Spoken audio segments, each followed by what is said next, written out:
Buenas tardes, mi nombre es Alexandra Ayala. Este es mi trabajo acerca de nutrición mineral. El día de hoy estoy con mi amiga, ella es Andrea. Es una mujer que está empezando a acercarse mucho a las plantas ornamentales, por eso decidí que quiero compartir este conocimiento con ella. Entonces, para empezar, quiero hablar como de la importancia del reino vegetal.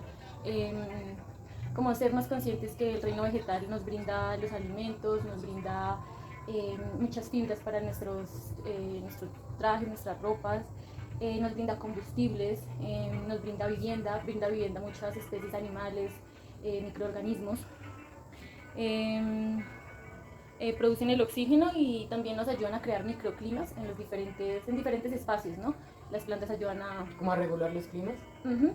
Digamos, en un espacio que hace mucho frío, pues las plantas te van a crear un microclima que te va a hacer más acogedor. También nos brindan el oxígeno que respiramos y pues como que limpian el CO2 del ambiente. Hay un dato que me gustaría mucho resaltar y es que el 40% de las medicinas o los fármacos que consumimos provienen de las plantas, ya sea porque se asimila su fórmula sintética o porque se utiliza la planta naturalmente para combatir muchas enfermedades. También que el 50% de toda la alimentación de los seres humanos se pueden basar en el trigo, en el arroz y en el maíz. O sea, con esos tres alimentos podemos suplir el 50% de nuestra alimentación. Básicamente un humano, sí, o sea, puede sustentarse alimenticiamente. Sí, es más, los muiscas, ellos tenían como el concepto de plantar tres plantas en un solo, como en un solo espacio, ¿sí? O sea, tú siembras y haces el huequito y ellos sembraban casi siempre maíz, frijol y me parece mucho que quinoa. Sí, y ellos con esos tres alimentos suplían todas sus necesidades alimenticias. Bueno, digamos que las plantas, me gustaría que hiciéramos el concepto de que como seres vivos están en una continua conversión de energía, ¿sí? Entonces ellos gastan energía y asimismo obtienen energía del ambiente, ya sea de la atmósfera o del suelo en donde están, de la superficie que les brinda sus nutrientes. La mayoría de las plantas o las plantas superiores las podemos reconocer con tres tejidos principales, que es la raíz, el tallo y las hojas. ¿Sí? Hay plantas que no se reconocen esos tejidos como los musgos, ¿sí? Como las algas. Tú no reconoces cuáles son las hojas. Digamos que es muy importante resaltar que toda esta conversión de energía que lleva a cabo la planta de interacción con el ambiente, podemos decir que empieza en las raíces, ¿sí? Porque es el organismo o el tejido por el cual ella empieza a absorber todos los nutrientes que necesita para vivir. En las raíces hay una estructura muy importante que se llaman pelos absorbentes, ¿sí? Que son, digamos, está la membrana de la raíz y hay ¿Eso se ve a simple vista, no que se ve en la raíz, o es microscópico? No, esas tienden a ser más microscópicas porque son células que se elongan, o sea, células alargadas, y estas les sirven es para ayudar a la raíz a tener un mayor alcance de nutrientes y sí, lo que necesita del suelo.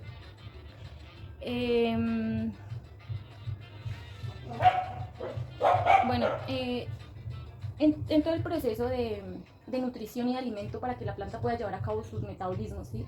Y sus procesos como crecer, como hacer fotosíntesis, como respirar, todos estos procesos necesitan energía y la energía la extrae de los nutrientes.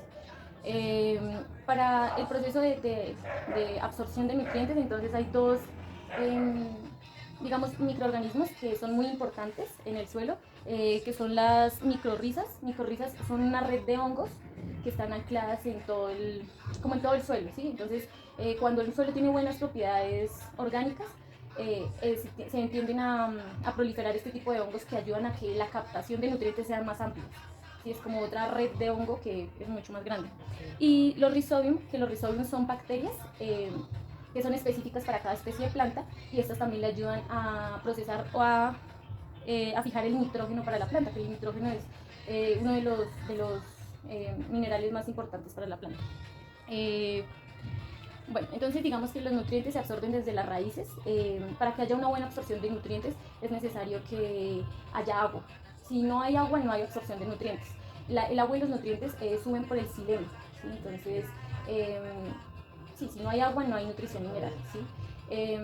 Digamos que la planta va absorbiendo el agua y a medida que la va necesitando, el agua va entrando a cada célula, va absorbiendo el agua y los nutrientes que necesita, y el agua que de pronto, digámoslo así como en un término como que le sobra, entonces se posa más que todo en las hojas y esa agua tiende a evaporarse, ¿sí? A convertirse de agua a vapor y a evotranspirar, es decir, por medio de unos estomas que están básicamente en las hojas de la planta, la mayoría la expulsa, exacto, es un sistema como unas compuertas, pueden traerlas acá en el haz o en el embés, hay algunas que sí, hay algunos estomas que pueden estar en el tallo, pero esos son un porcentaje muy pequeño, lo que se encarga más que todo de la evotranspiración es las hojas.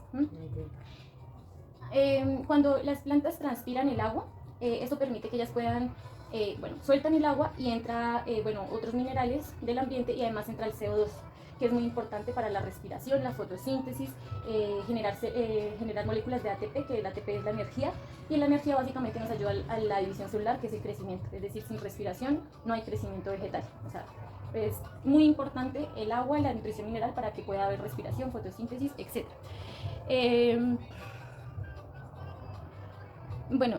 Decimos que actualmente se cambió como el porcentaje de CO2 que hay en el ambiente, antes era 300 algo, hoy en día son 400 partes por millón de CO2 en la atmósfera.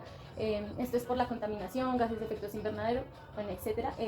Lo importante a resaltar es que las plantas tienen el privilegio de que ellas ellas necesitan el CO2 para vivir, entonces entre más plantas tengamos, vamos a estar mejor también como seres humanos, más calidad de vida va a tener la atmósfera. Un aspecto también muy importante para todo este proceso de las plantas es la humedad en el ambiente. Decimos que para que el agua pueda ascender, ¿sí? Porque es un proceso de absorción, ¿no? Que va en contra de la gravedad, para que haya ese proceso de absorción tiene que haber una diferencia, ¿sí?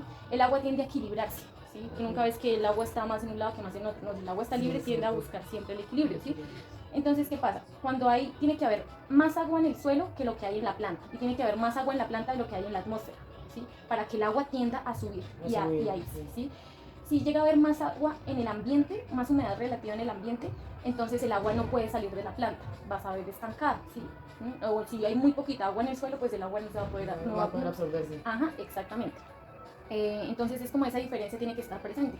Y la humedad relativa, pues digamos que uno la nombra para lugares que hay de pronto que llueve muchísimo, y de pronto que no corre mucho viento, porque el viento ayuda a secar un poco esa humedad del ambiente, ¿sí? Es muy importante esas diferencias.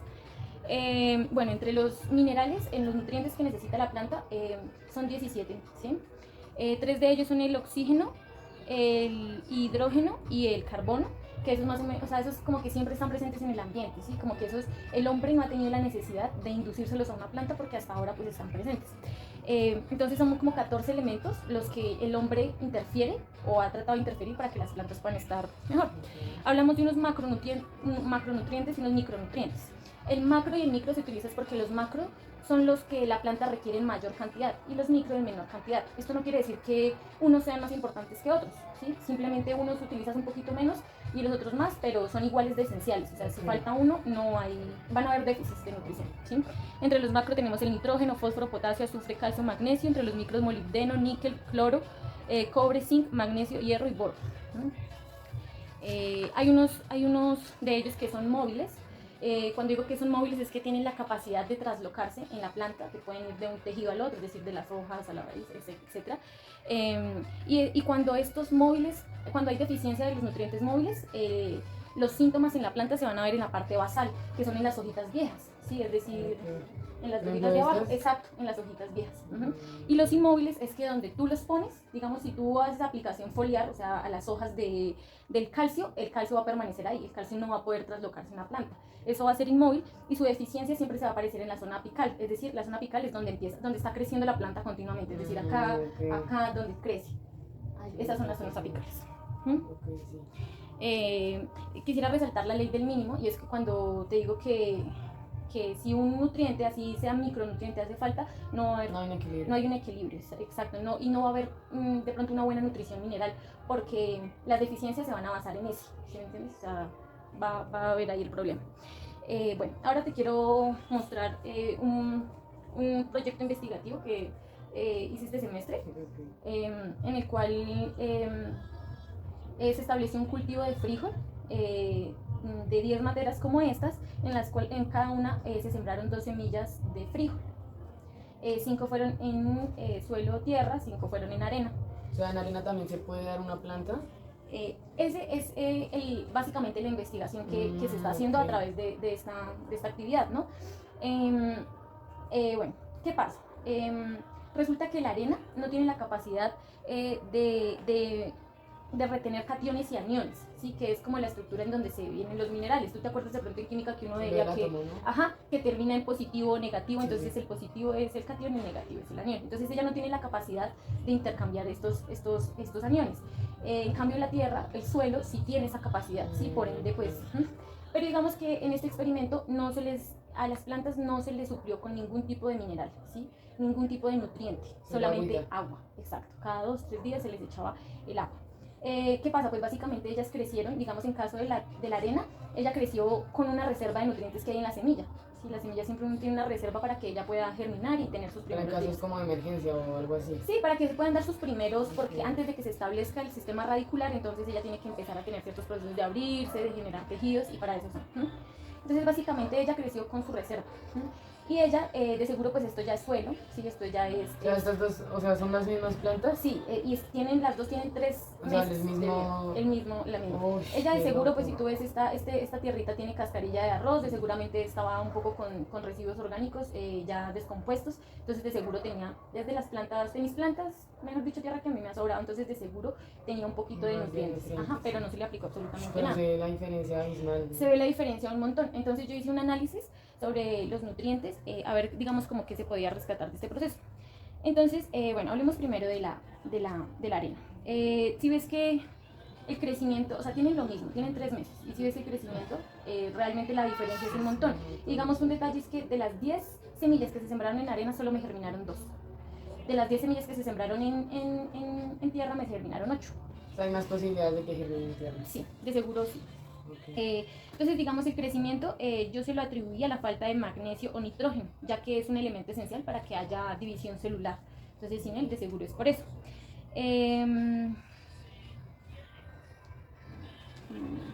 Entonces, mira que si ves que estas hojas están arrugaditas, o sea, están como una uva pasa, en cambio, mira, pues estas están muy grandísimas también. Exacto, y como lisas, estas están más arrugaditas. Esto yo se lo atribuí a la falta de calcio, ya que el calcio tiene una textura distinta. El calcio es estructural, el calcio está entre las células, bueno, entre las membranas y toda esta vuelta, y es como más como un soporte, ¿sí? Como las vigas de un edificio. Y bueno, y la reducción del crecimiento, como te lo decía, se lo atribuyo al magnesio y al nitrógeno. En esta planta, aunque fue sembrada en suelo, en tierra, igualmente no se le nutrió con ningún mineral. Esto quiere decir que va a tener también deficiencias, a pesar de que tiene mejores resultados. Entonces, si ves, bueno, acá el calcio hacía esto, ¿no? Pero el calcio nos dice que como es un elemento inmóvil, entonces su deficiencia va a estar en la zona apical. Entonces, si ves que las hojitas apicales están súper arrugaditas, sí, exacto, están súper arrugaditas como una hojita pasa. Entonces, esto, lo más probable, pienso yo, que es el calcio, es una deficiencia de calcio. Bueno, el zinc, pues digamos, yo me puse a ver que esta tiene ciertas manchitas blancas, no sé si tú alcanzas a ver, son como muy pequeñitas. Pero sí, chiquiticas. Súper chiquiticas. Sí. Este es un símbolo de falta de magnesio. De zinc, disculpen, de zinc. ¿De zinc? Entonces, acá en las hojas jóvenes, también lo atribuía a la falta de cobre, porque dice que se alcanzan a deformar, y tú ya ves que por lo menos estas ya están súper, mejor dicho, chinaditas, como que no, ya acá como que casi no alcanzan ni a crecer. Y si tú ves, por aquí me le pegaron unos mordisquitos, algún animalito, pues digamos que es natural, si de pronto en mi huerta pues había de pronto un animalito, pero me gustaría resaltar que cuando hace falta el potasio, las plantas son más susceptibles a enfermedades, a hongos y a insectos. Sí, son más apetecibles y más débiles para contrarrestarse cualquier de estas enfermedades. Son más víctimas, más accesibles. Exacto. Entonces, bueno, Nati, como te pudiste dar cuenta, digamos, más o menos es un ejercicio como de uno ser consciente de que las plantas necesitan ciertos nutrientes para crecer. Y a veces uno piensa, no, pues echarle agua, agua cada día y que le dé el sol. Sí. Y bueno, y también que, digamos, no siempre los suplementos tienen que ser necesariamente fertilizantes químicos, sino que en la casa uno puede elaborar cositas. Sí. Entonces, digamos, yo vi que tú